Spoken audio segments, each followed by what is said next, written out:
traps, debated issues of law, theology, and ethics.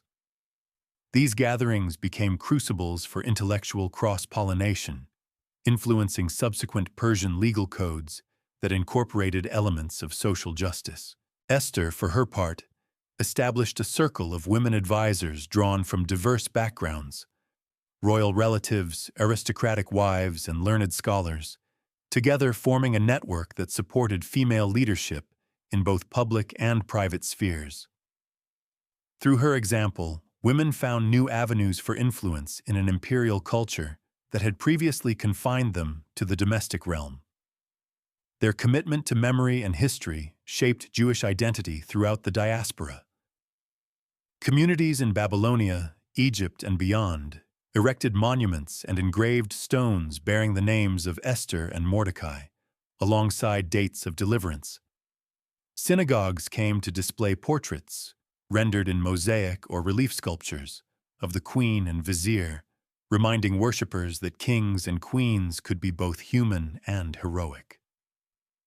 Pilgrims visiting Susa carried back fragments of these memorials, establishing smaller replicas in synagogues far from Persia. This culture of remembrance underscored the enduring impact of their leadership, binding disparate communities through a shared narrative of survival and moral triumph. As decades passed, the administrative structures they reformed continued to function under subsequent monarchs. Xerxes' successors, Artaxerxes and Darius, upheld many of Mordecai's meritocratic practices and Esther's philanthropic frameworks, integrating them into the empire's legal codices. Royal archives preserved elaborate records of their decrees, serving as precedents for later emperors when drafting laws on minority rights, taxation, and public welfare. In regions where these practices were implemented faithfully, local populations experienced greater stability and economic growth, validating Esther and Mordecai's vision of governance as a partnership between ruler and ruled, rather than a one-sided imposition. Their influence extended into Jewish religious thought as well. Rabbinic commentaries repeatedly cited passages attributed to Mordecai on the necessity of balancing mercy with justice, and Esther's admonitions on the power of humility. Sermons on Shabbat and festivals often drew parallels between ancient Persia's reforms and contemporary challenges, urging congregants to engage in civic life, advocate for righteous causes, and maintain hope in dark times. The ethical paradigms they exemplified, speaking truth to power, caring for the oppressed, and honoring lawful authority, became integral to Jewish moral instruction, shaping rabbinic discourse for centuries. The legacy of Esther and Mordecai also resonated in non-Jewish circles. Greek and Roman historians, encountering Persian records of Mordecai's reforms and Esther's charitable institutions, recorded anecdotal accounts of these wise Jewish leaders who had improved provincial administration and social welfare. In Hellenistic Alexandria, philosophers praised their example in treatises on governance, while in early Christian writings, Esther's self-sacrifice prefigured themes of intercessory advocacy. These cross-cultural references demonstrate how their story transcended religious boundaries, emerging as a universal exemplar of benevolent leadership. Even the arts paid homage. Sculptors created statues depicting Esther in a moment of solemn resolve, hand raised, scepter tilted, symbolizing the weight of her choice. Painters rendered scenes of Mordecai at the palace gate, scroll in hand, exuding quiet dignity. Epic poems celebrated their deeds, contrasting the fleeting splendor of courts with the enduring power of moral conviction. Opera and theater productions in later eras adapted their story into dramatic libretti, emphasizing themes of loyalty, courage, and reconciliation. These artistic reinterpretations kept Esther and Mordecai's legacy alive, engaging audiences in new contexts and media. Perhaps the most enduring aspect of their legacy is found in the festival of Purim itself. By codifying the annual remembrance, Esther and Mordecai created a ritual anchor that bound the Jewish year to the memory of their deliverance and reforms. Each reading of the Megillah, each gift exchanged, each feast shared, reenacts not only the drama of rescue, but also the principles of social justice and mutual care that they established. In every generation, Purim renews their covenant with the Jewish people, to remember hardship, to celebrate freedom, and to wield power in service of mercy and righteousness. In the modern era, scholars and leaders continue to draw inspiration from Esther and Mordecai. Political thinkers cite their example in discussions of minority representation and moral governance. Nonprofit organizations invoke Esther's compassion in naming refugee aid initiatives, while academic courses on leadership feature case studies of Mordecai's reforms. Their story reminds us that even in the heart of imperial power, individuals of integrity and courage can effect profound change. Through legislation, philanthropy, mentorship, and memory, Esther and Mordecai forged a legacy that transcends the confines of their own time, speaking across millennia to the enduring human quest for justice, dignity, and community. In the decades after the deliverance of Adar, Queen Esther and Mordecai dedicated themselves to tangibly embedding the principles of justice and compassion into the fabric of Persian and Jewish society. Esther remained a trusted confidant of King Xerxes, advising him on both domestic affairs and foreign alliances, while Mordecai, elevated to vizier and guardian of the king's signet ring, oversaw sweeping administrative reforms. Together they modeled a partnership between ruler and counselor predicated on mutual respect. Esther exercised soft power through persuasion and philanthropy. Mordecai wielded official authority to institute meritocratic appointments, anti-corruption edicts, and protections for minority communities. Their synergy demonstrated that true leadership blends moral vision with practical governance. Where Haman's legacy had been one of terror and exclusion, Esther and Mordecai's legacy would be one of inclusion, accountability, and the rule of law. Esther's influence extended far beyond palace walls. Drawing on her royal resources, she founded networked charitable institutions in major provincial capitals, endowing hospitals for the sick, orphanages for parentless children, and schools for both boys and girls. These institutions were staffed by a combination of trained Jewish and Persian professionals, reflecting her belief in collaborative service. In Susa, she inaugurated an annual Festival of Sustenance, during which food, oil, and clothing were distributed to the poor, eventually formalized as part of the Purim observance. Her personal involvement in reviewing aid requests inspired nobles across Persia to contribute endowments in her name, creating a burgeoning culture of philanthropy that crossed religious and ethnic lines. Meanwhile, Mordecai's administrative reforms became the subject of imperial decrees and later codifications. He abolished the practice of purchasing public office and replaced it with examinations and performance reviews, thereby curbing nepotism and bribery. Provincial governors, once accountable primarily to powerful courtiers, were required to submit quarterly reports to the Vizier's Council, where evidence-based audits ensured equitable tax collection and compliance with royal law.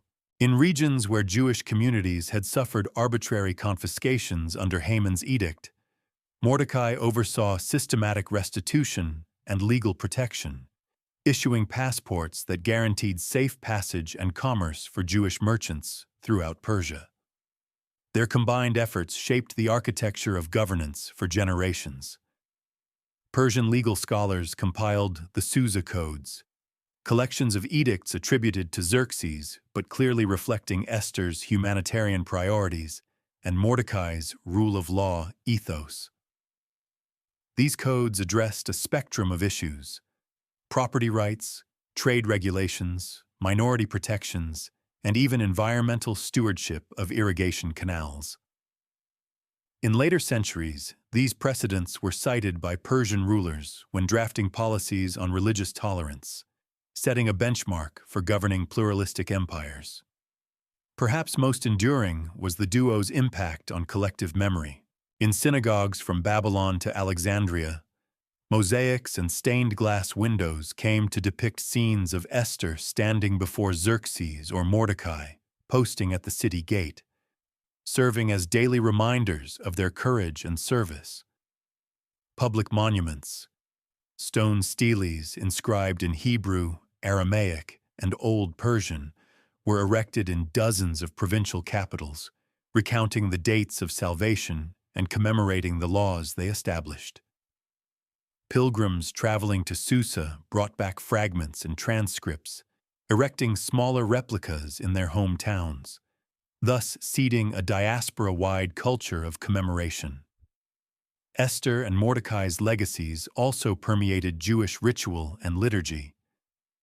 Beyond the annual reading of the Megillah on Purim, synagogue prayers incorporated special payutim, liturgical poems, that invoked Esther's intercession and Mordecai's righteous judgments. On the Sabbath following Purim, sermons would reflect on the qualities of faith, wisdom, and public service they embodied. Even the menorah in some synagogues was sculpted to resemble the seven-branched lampstand Esther used to light her private prayer chamber, reinforcing the link between spiritual devotion and societal leadership. In the centuries that followed, Jewish philosophers and scholars frequently turned to Esther and Mordecai as exemplars of ethical statecraft. Medieval commentators such as Rashi in France and Ibn Ezra in Spain expounded on Mordecai's decree that justice must apply equally to all subjects. Kabbalistic writings in Seft interpreted Esther's name, star, as a symbol of hidden light guiding the world, and Mordecai's name as an acronym of divine judgment tempered by mercy. Their story became a central text in mystical schools, teaching that hidden divine providence works through human agents. Non-Jewish thinkers also drew lessons from their example. In the Greco-Roman world, historians such as Herodian and Plutarch referenced Mordecai's reforms when discussing benevolent governance. Early Christian writers saw in Esther's intercession a prefiguration of Christ's role as mediator, and in Mordecai's rule, a model for deacons administering church charity. These cross-cultural references testify to the universal resonance of their leadership, transcending religious boundaries to influence political philosophy in the broader Mediterranean world. Art and literature immortalized their deeds as well. From Renaissance masters like Rembrandt and Veronese, who painted dramatic banquet scenes, to Baroque composers such as Handel, whose 1720 London oratorio Esther celebrated her bravery, their narrative inspired centuries of creativity. In the 19th century, Victor Hugo and other novelists reimagined Esther's inner life in historical fiction, exploring her emotional journey from orphanhood to queenship. 20th century filmmakers produced silent and sound adaptations, bringing the drama to global audiences and reinforcing the timeless themes of justice and deliverance. Within the Jewish diaspora, communal institutions adopted the names Beit Esther and Mordecai Center for shelters, schools, and advocacy organizations. In modern Israel, the Queen Esther Project, launched in the 1960s, supports women's leadership and education in underprivileged communities, explicitly citing the biblical heroine as inspiration. The Mordecai Institute for Public Policy offers training programs for young civil servants, emphasizing ethical governance and minority rights, reflecting the vizier's reformist spirit. Their legacy also shaped legal thought. Medieval Jewish Islamic jurists in Baghdad and Cairo referenced Mordecai's equitable ordinances when debating the rights of dhimmi communities under Islamic rule. In the modern era, comparative law scholars at institutions such as the Hebrew University of Jerusalem and Harvard Law School analyzed the Susa codes alongside Roman law and Islamic fiqh, highlighting common principles of justice, charity, and administrative integrity. Educational curricula in Jewish day schools and universities routinely include case studies on Esther and Mordecai. Students examine Esther's diplomatic strategy, hosting banquets to build trust, and Mordecai's data-driven audits, drawing parallels to modern negotiation tactics and public administration. Business schools employ the Esther-Mordecai model in leadership seminars, illustrating how empathy and ethics can coexist with efficiency and profitability. Even popular culture has embraced their example. Graphic novels retell Esther's story in contemporary settings, portraying her as a corporate executive who uncovers a genocidal conspiracy in a multinational corporation. Young adult fiction casts Mordecai as a tech-savvy whistleblower exposing corporate malfeasance.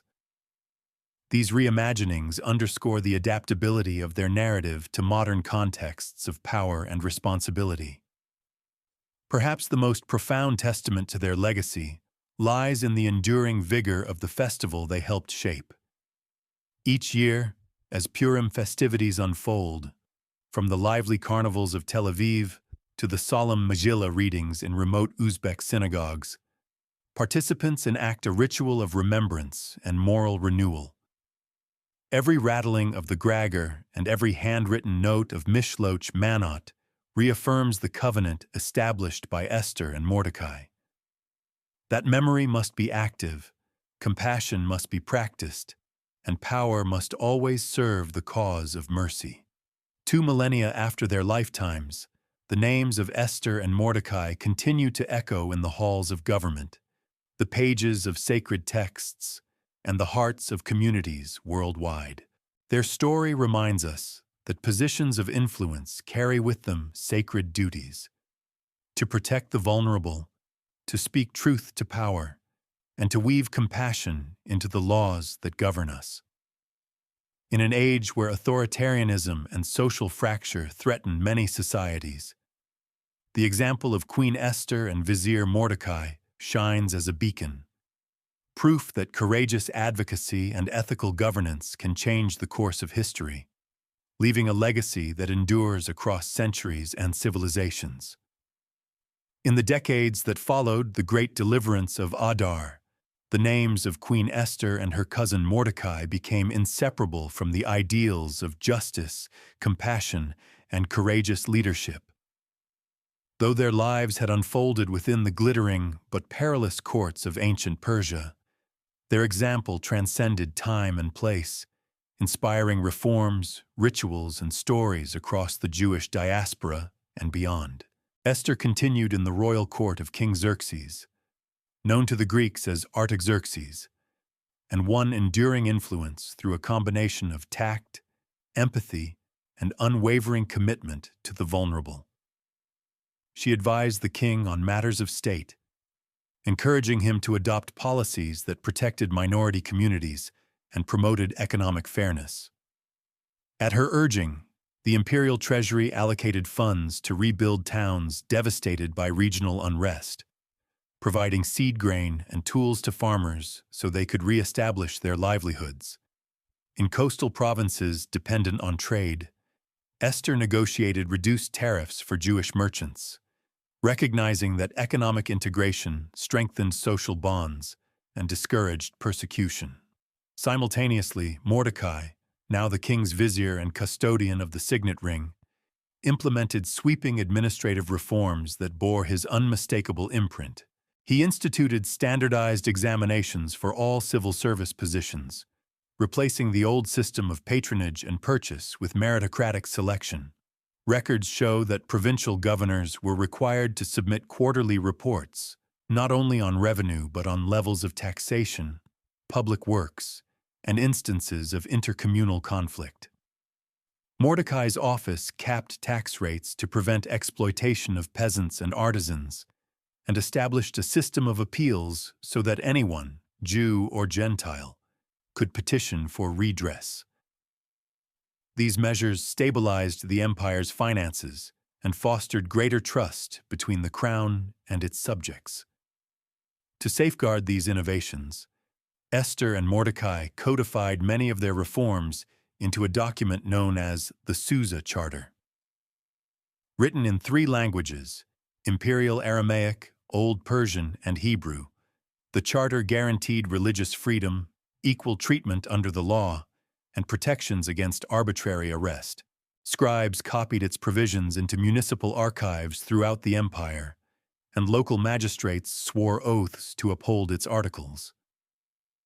In regions where the charter was faithfully enforced, minority communities, Jews, Zoroastrians, and others, flourished alongside their neighbors, participating in commerce, governance, and cultural exchange.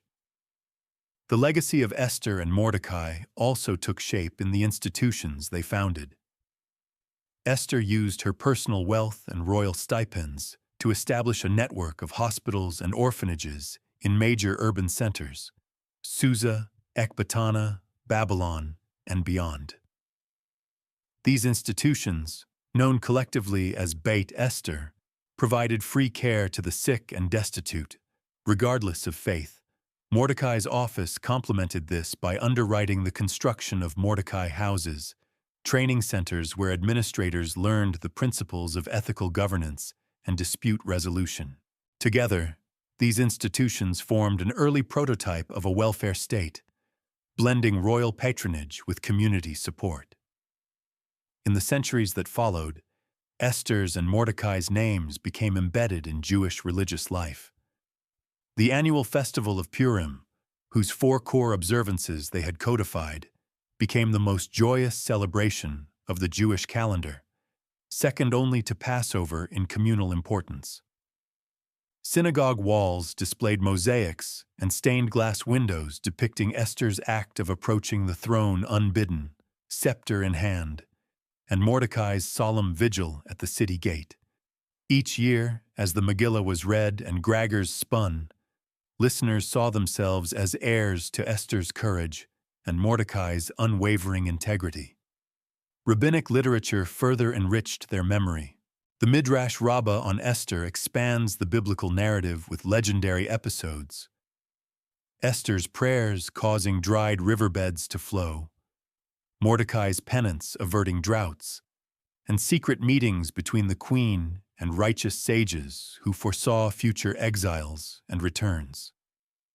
Kabbalistic texts in Safed interpreted Esther's very name, Hadassah, the myrtle, as a symbol of concealed grace, and Mordecai's name as an acronym of the divine attributes Mishpat, justice, Rachamim, mercy, and Dat, knowledge.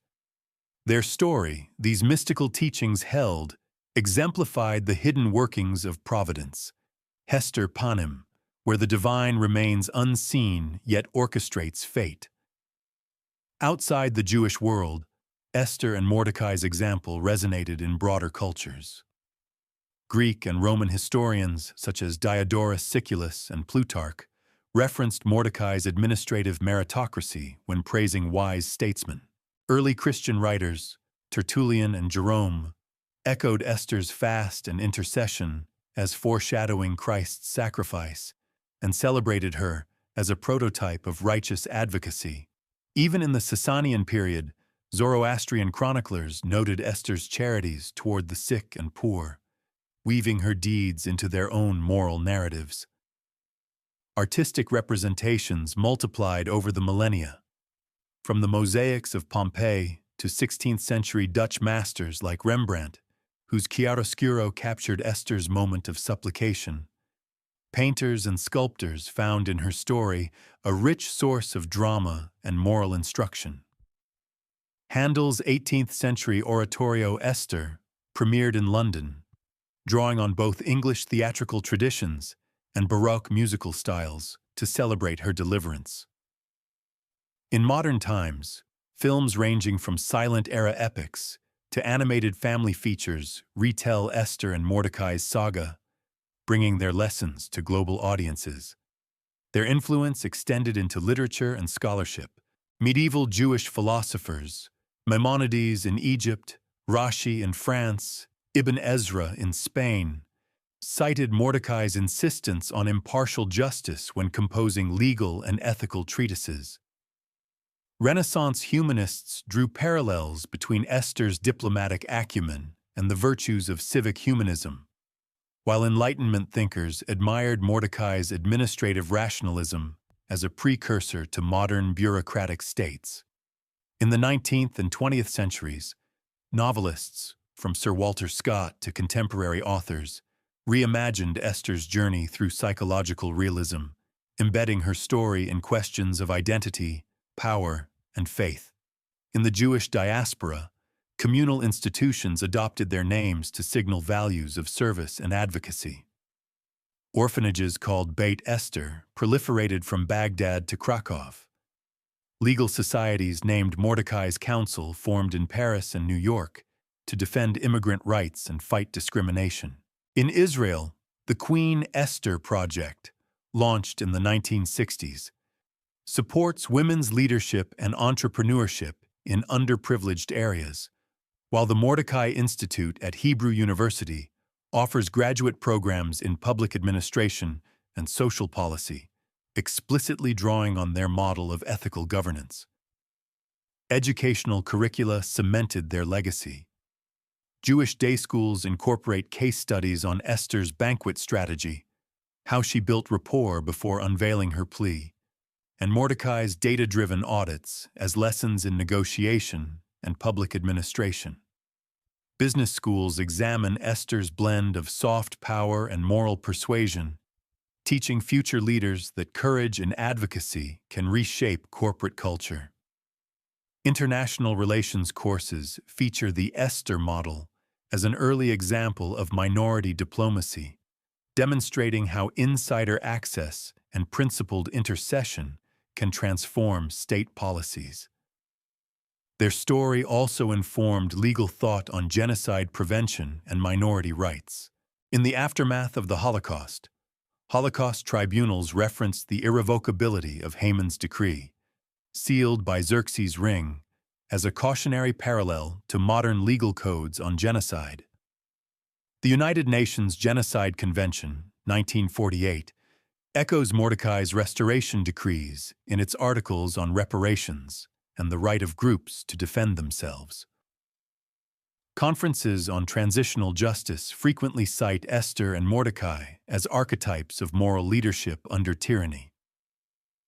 Throughout the arts and media, Esther and Mordecai remain potent archetypes.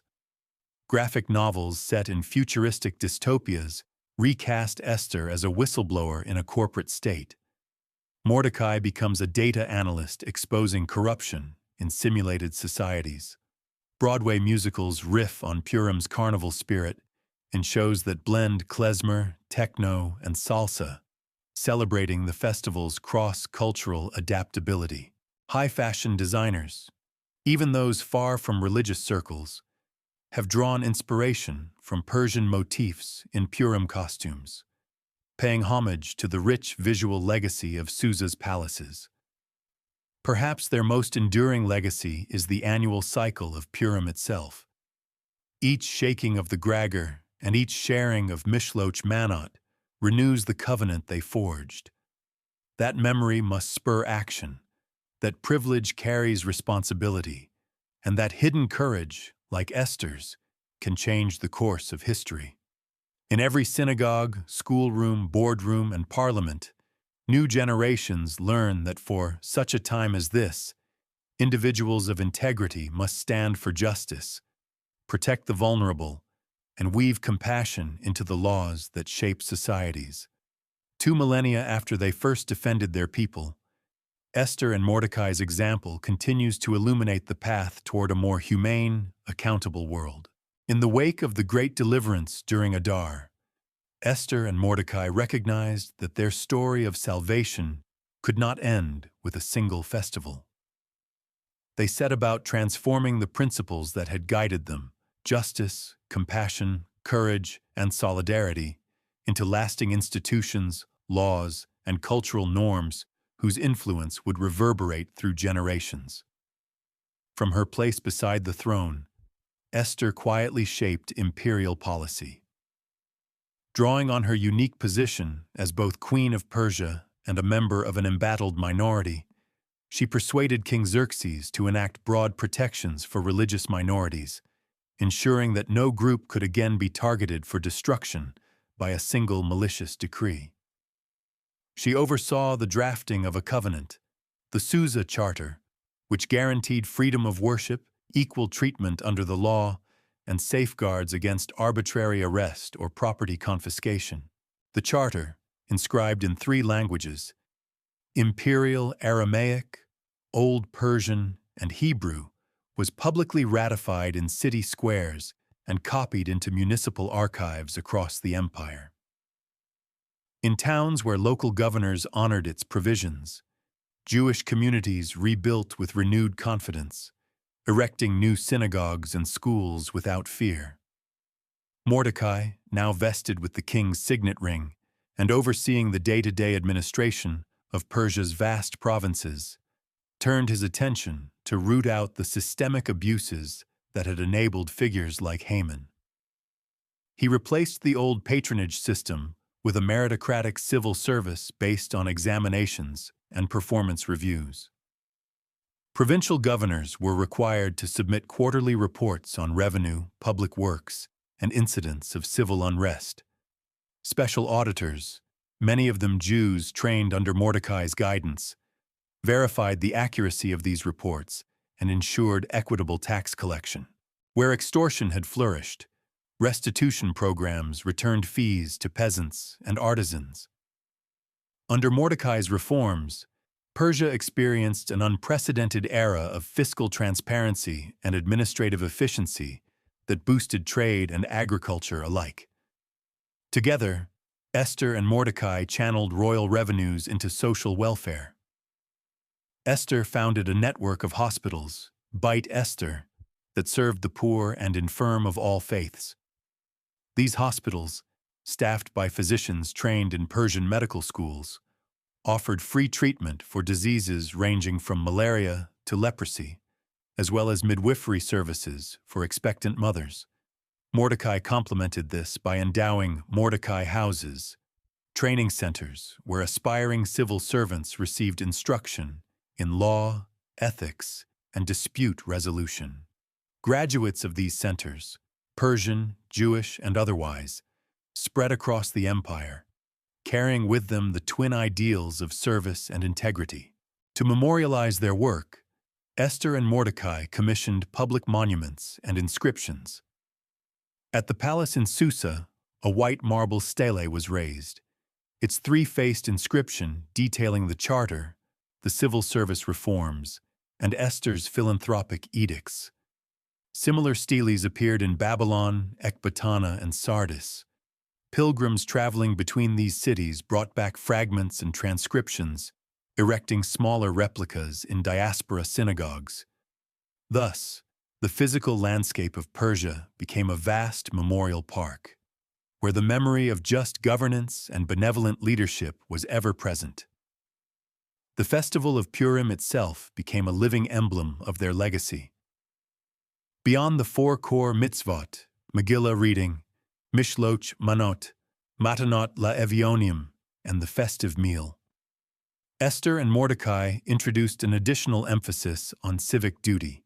On the morning of the 14th of Adar, appointed Purim sheriffs, Shotarim, distributed lists of communal projects, repairing roads, cleaning wells, funding schools. Volunteers, jack-booted men and veiled women, marched in organized teams through dusty bazaars and along caravan routes, carrying tools and provisions to areas in need. These Purim work brigades reinforced the festival's message that memory must translate into action, that gratitude demands service. In the rabbinate, Esther and Mordecai's influence shaped liturgy and homiletics. New piyutim, liturgical poems, were composed in their honor. Verses celebrating Esther's lone vigil, Mordecai's steadfast watch at the gate, and the reversal of Haman's evil plans.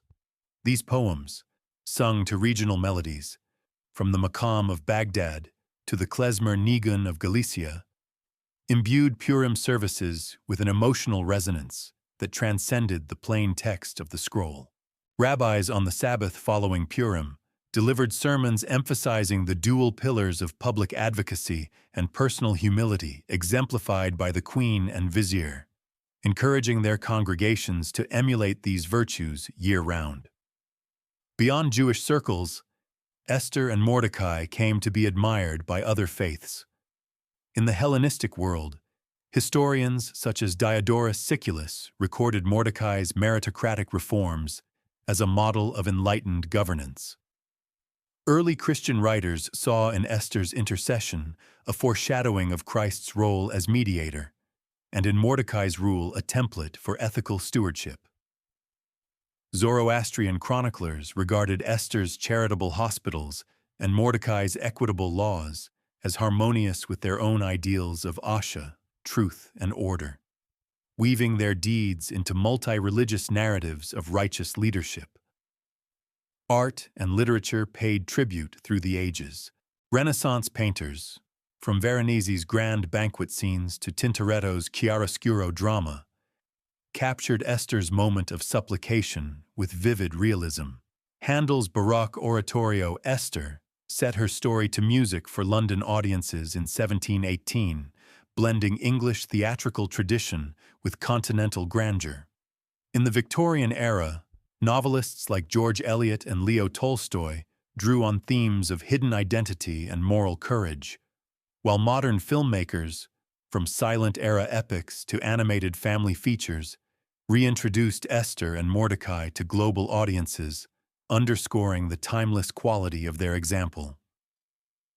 Educational institutions adopted their namesakes. Orphanages called Beit Esther proliferated from Baghdad to Krakow. Legal societies named Mordecai's Council formed in Paris and New York to defend immigrant rights. In the State of Israel, the Queen Esther Project supports women's leadership and entrepreneurship in underprivileged communities, while the Mordecai Institute at Hebrew University offers graduate programs in public administration and social policy, explicitly drawing on their ethical governance model. Within Jewish scholarship, Esther and Mordecai remain central figures. Talmudic sages debated their deeds in Tractat Megillah, analyzing minute details of their piety and jurisprudence. Medieval commentators such as Rashi and Ibn Ezra layered moral aphorisms onto their narrative, while Kabbalistic masters in Seft interpreted hidden meanings in Esther's fast and Mordecai's name.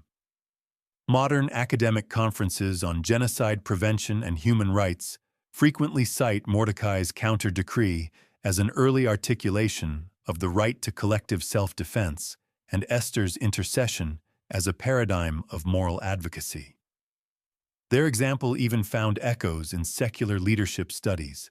Business schools examine Esther's banquet strategy, how she built rapport before revealing her plea, as a case study in negotiation and influence. Public policy programs teach Mordecai's data-driven audits as a blueprint for transparent administration. Leadership workshops highlight their complementary talents: Esther's empathy and moral authority, Mordecai's procedural rigor and institutional acumen, as qualities necessary for ethical governance. Yet amid these diverse memorials and adaptations, the core lesson endures. Power combined with principle can transform societies. Esther and Mordecai demonstrated that courage need not wear armor, that compassion need not shirk authority, and that justice flourishes when tempered by mercy. Their partnership, queen and vizier, advocate and administrator, crafted a legacy whose structures outlasted monarchs and whose moral imperatives continue to guide leaders and communities around the world. 2 millennia later, as Purim candles burn and Megillot are unrolled, participants relive not just an ancient rescue, but the birth of a humane vision of governance. Every Gregor's rattle, every gift of food, every act of charity reverberates with the enduring message of Esther and Mordecai: that memory must engender action, that privilege entails responsibility, and that in the face of oppression, individual resolve and collective solidarity can reshape the course of history for such a time as this. Part 11. Cultural Historical Resonance.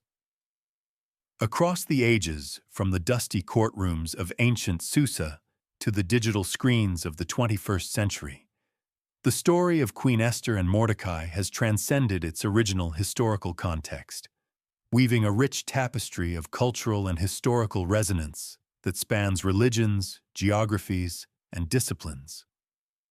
As a narrative of persecution averted, moral courage rewarded, and providence operating through human agency, Esther's saga has inspired myriad reflections on identity, power, and justice.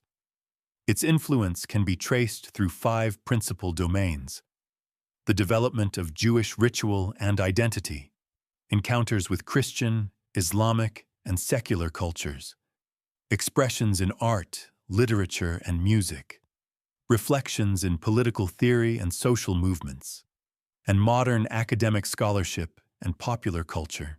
Together, these strands demonstrate how a single biblical story can ignite cultural creativity, inform ethical frameworks, and sustain communal memory across millennia. When Esther's name first appeared in Jewish liturgy some 2,000 years ago, it did so not merely as a heroine of antiquity, but as the personification of hidden providence and redemptive courage. The annual festival of Purim, codified by rabbinic authorities, embedded her example deep into Jewish religious life. The 4 mitzvot of Purim, Megillah reading, Mishloach Manot, Matanot LaEvyonim, and the festive meal, became a ritual language that communicated core values: the importance of remembrance, the necessity of mutual responsibility, the centrality of generosity, and the transformative power of collective joy. Through the rhythms of costume, theatrical retelling, and communal charity, Jewish communities not only honored Esther's deliverance, but internalized her courage, teaching each generation that faith without action is incomplete and that identity must be both remembered and enacted. Beyond religious observance, the scroll of Esther itself became a locus for Jewish literary and exegetical creativity. Medieval midrashim expanded on the terse biblical narrative, imagining conversations between Esther and Mordecai, dramatizing the emotional turmoil of the king's sleepless night, and attributing miraculous interventions to hidden angels. In these commentaries, Esther's fasting took on allegorical dimensions, prefiguring later mystical traditions that viewed her 3-day fast as a template for spiritual ascent and revelation. Kabbalists in Seift reinterpreted her story through the lens of tikkun, cosmic repair, suggesting that her actions harmonized divine attributes, din, judgment, and rachamim, mercy, and thus contributed to the rectification of a fractured world. Such theological elaborations ensured that Esther's example resonated not only as a historical deliverance, but as an ongoing spiritual paradigm. The appropriation of Esther's narrative extended into Christian thought, particularly through the Septuagint, the Greek translation of the Hebrew Scriptures, which included additional chapters and expansions on the Esther story not found in the Masoretic text. Early church fathers, such as Origen and Jerome, drew parallels between Esther's intercession before the king and Christ's role as mediator between humanity and the divine. Augustine referenced Esther's humility and faithfulness when expounding on the nature of Christian prayer. While medieval mystery plays in Europe dramatized her banquet scenes alongside passion narratives, linking the communal aspects of deliverance with the dynamics of divine sacrifice and redemption. In art, Christian iconographers often depicted Esther in Renaissance altarpieces, her pale face illuminated by candlelight as she approached the throne, an image pregnant with the suggestion of faith illuminated in darkness. Islamic scholars, encountering the Esther narrative in Judeo-Christian traditions, engaged with it in varied ways. While the Quran does not include Esther, later Persian and Andalusian historians incorporated her story into local chronicles, emphasizing her Persian identity and royal status. Pre-modern Persian miniatures illustrate Purim scenes, blending Islamic artistic conventions, lush garden settings, intricate tilework motifs, and stylized figures, with Jewish liturgical themes. In these works, Esther's garments reflect contemporary Safavid fashions, and her attendants mirror local courtly customs, testifying to the integration of her narrative into the broader cultural milieu of the Middle East. The Enlightenment and subsequent eras witnessed secular interest in Esther and Mordecai as figures of political virtue. Voltaire, in his Commentaire sur Corneille, praised the Book of Esther as a work of political imagination, noting its intricate plot of courtly intrigue and its message that moral courage can triumph over despotic law. Montesquieu's treatise on the spirit of laws cited Mordecai's reforms as an early example of checks on arbitrary authority, and Enlightenment salons discussed Esther's approach to influence, hosting banquets to gain favor, as a case study in soft power. Across Europe, Jewish emancipation debates referenced Purim's festival of equality, where nobles and peasants mingled in masked revelry, as a symbol of societal leveling, encouraging calls for civic rights and communal integration. Artistic expressions have continuously reinvented Esther's story. Renaissance masters such as Paolo Veronese and Paolo Moretto painted sumptuous banquet scenes, capturing the tension of Esther's uninvited approach to the throne.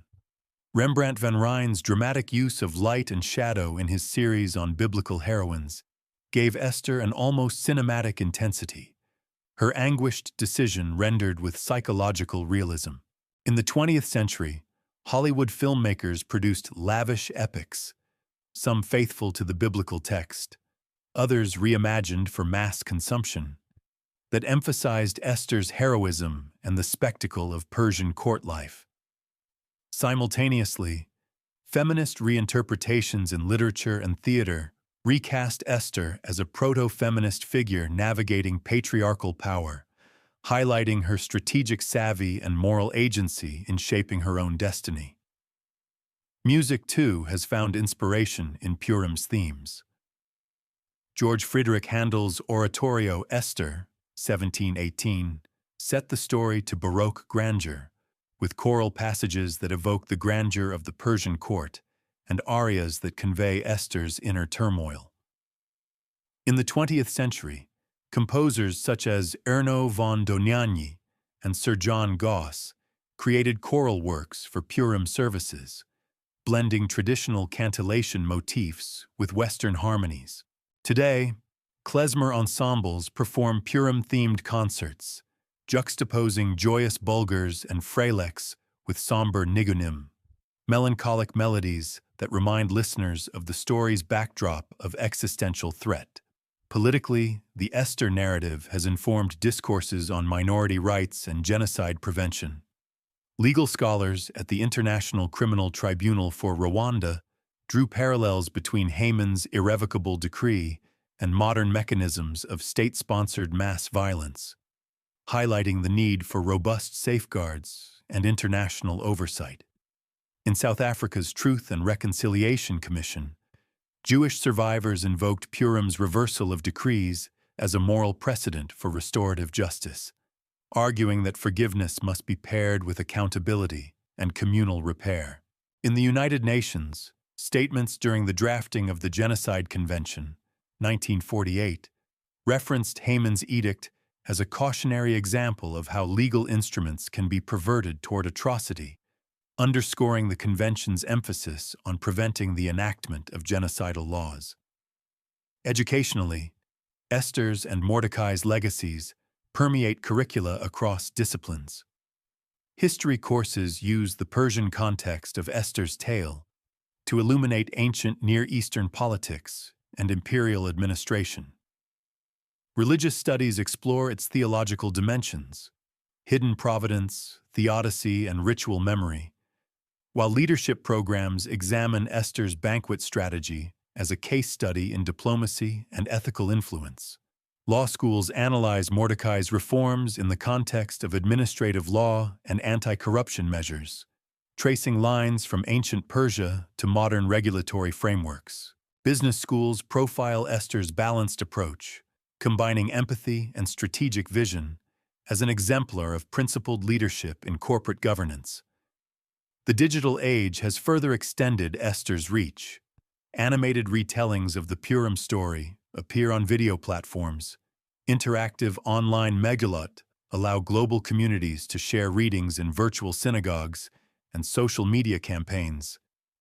Purim 2025. Save yourselves. Encourage youth to reinterpret her courage in contexts of modern social justice activism. Virtual reality experiences permit participants to walk through a reconstruction of ancient Susa, entering Alexandria's mosaic halls or the labyrinthine palace vaults, experiencing Esther's world through immersive simulation. Even in secular commemorations, Esther's model of intercession has inspired civic rituals. In some American cities, mayors' Esther Days feature interfaith fasts and banquets to raise awareness of human trafficking, drawing direct parallels to Esther's fasting and advocacy for the persecuted. Women's leadership conferences often invoke Queen Esther as a patron figure, encouraging attendees to leverage their influence to confront injustice. International NGOs dedicated to refugee protection and minority rights adopt her name, Project Esther, Esther's Courage, signaling their mission to intercede on behalf of the vulnerable. Throughout these myriad expressions, certain core themes endure. The power of one individual to speak truth to authority, the interdependence of courage and humility, the necessity of institutional reform to prevent the triumph of hatred, and the redemptive potential of collective memory enacted through ritual and art. Esther's hidden faith and Mordecai's public loyalty remind us that divine or moral guidance often operates behind the scenes, requiring human actors to take bold steps at critical moments. Their partnership exemplifies how strategic collaboration between hearts and offices, empathy guiding policy, law buttressing compassion, can transform societies. More than 2,000 years after their deeds, Esther and Mordecai remain living symbols of resilience and moral leadership. Every retelling of the Megillah, every costume parade, every Purim spiel, and every scholarly essay renews their legacy, demonstrating that stories, when infused with ritual, art, and advocacy, become vessels of enduring wisdom. In a world still plagued by violence, corruption, and exclusion, their example shines as a beacon, reminding all who hear it that for such a time as this, individuals of integrity can bend the arc of history toward justice, compassion, and collective flourishing. Across 2 millennia, the story of Esther and Mordecai has rippled far beyond the Jewish communities of ancient Persia, embedding itself in the religious, artistic, and political cultures of peoples from Baghdad to Barcelona, from Rome to Rangoon. In every land where Jews settled, Babylonia to Alexandria, Iberia to India, Ethiopia to Eastern Europe, the narrative of hidden providence and courageous advocacy shaped not only ritual observance, but also the communal self-understanding of minority groups negotiating their place within larger societies. In Babylonia, where the exile had given birth to the great academies of Sura and Pumbedita, Purim observance intertwined with the rhythms of the Talmudic study cycle. Academy students composed piyutim, liturgical poems, that expanded on Esther's fast and Mordecai's justice. Under vaulted synagogue ceilings, scrolls of Esther were unrolled in Aramaic cantillation, their melodies recorded in early Geniza fragments. Charitable societies known as Purim Chevra organized gift distributions not only to Jews, but also to destitute Zoroastrians and Mandaeans, reflecting a Babylonian ethos of intercommunal responsibility that traced its inspirational roots to Esther's mandate to protect the vulnerable. In Alexandria, the vibrant center of Hellenistic learning, Jews adapted Esther's story to their Greco-Roman milieu. The Library of Serapion preserved papyrus fragments of a Greek Esther, enriched with Hellenistic rhetorical flourishes and speeches omitted from the Hebrew text. Alexandrian synagogues combined the traditional Megillah reading with dramatic recitations in Greek and Hebrew, accompanied by pipes and lyres. The city's famed Pharos lighthouse even cast a special violet light across the harbor on Purim night, signifying the hidden queen's blessing upon travelers and merchants, a localized tribute to her guardianship of diaspora safety. Moving westward to medieval Iberia, Jewish thinkers wove Esther's narrative into the Golden Age's intellectual ferment.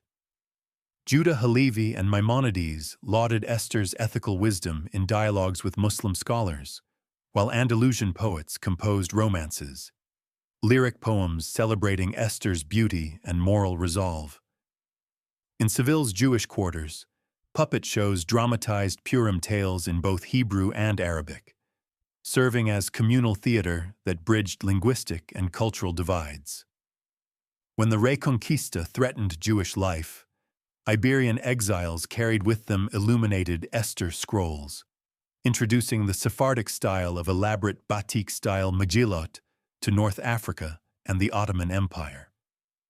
Under Ottoman rule, Istanbul's Grand Synagogue craftsmen created silver Megillah cases adorned with Ottoman motifs, arabesques, tulips, and sultanic tughra, melding Jewish ritual with Ottoman imperial aesthetics.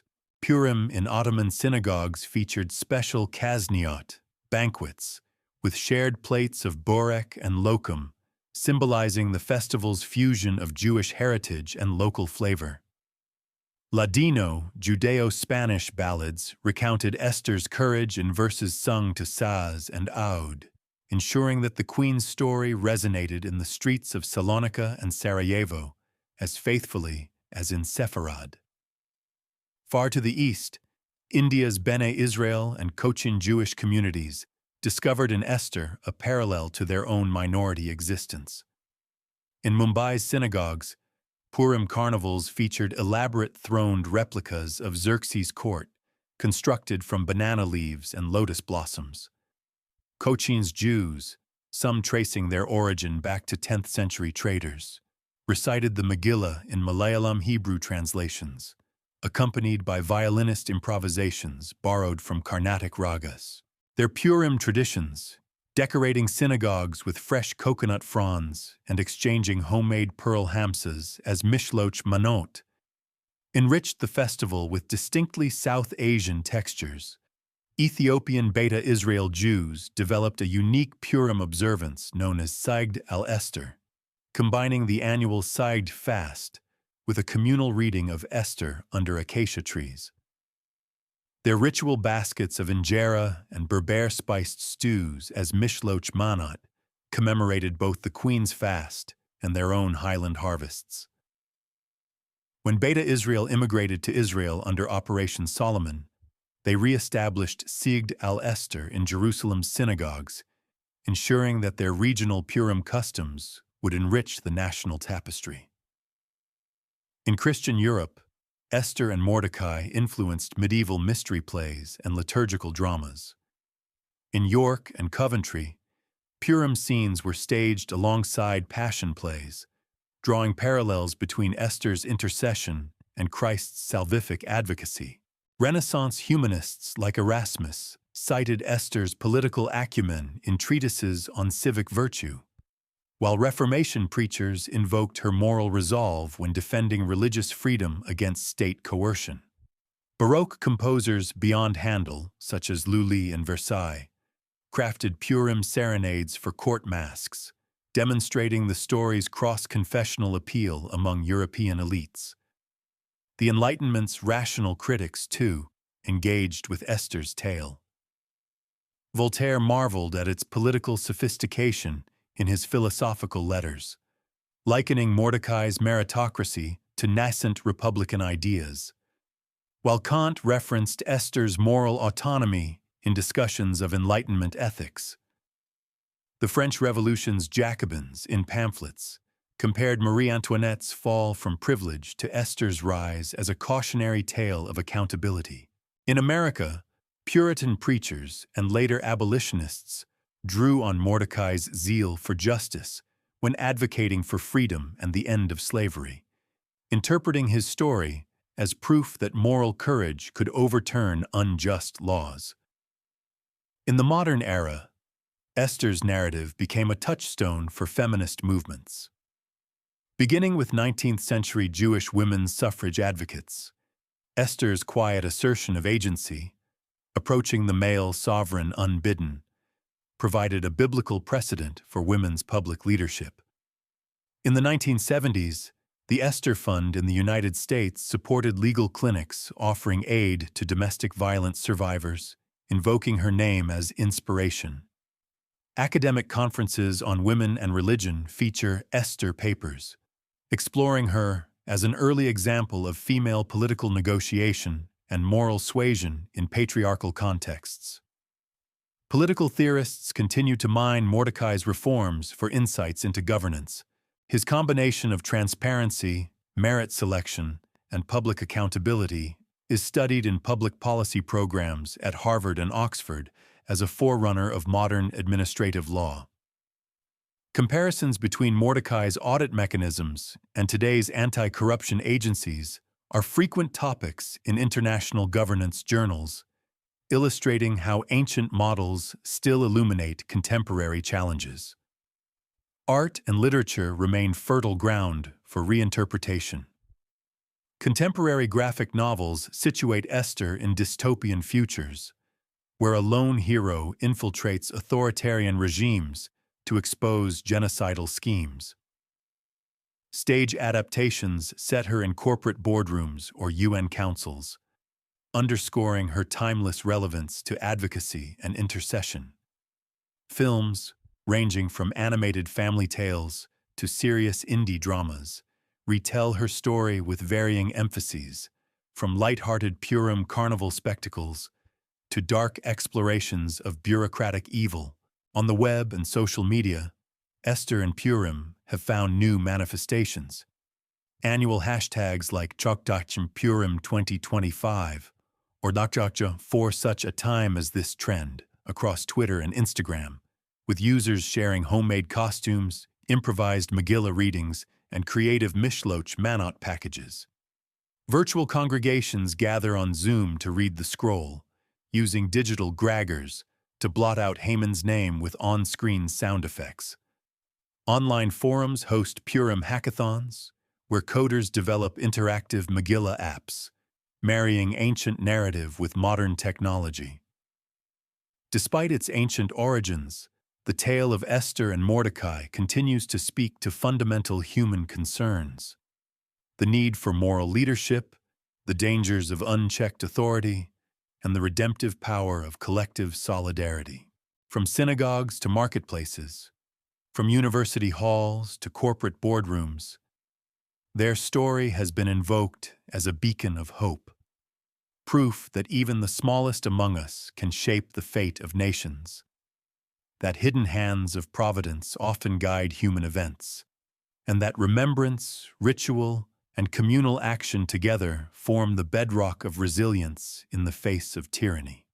For such a time as this, Esther and Mordecai's example endures, challenging each era to live up to their legacy of justice, compassion, and courageous advocacy.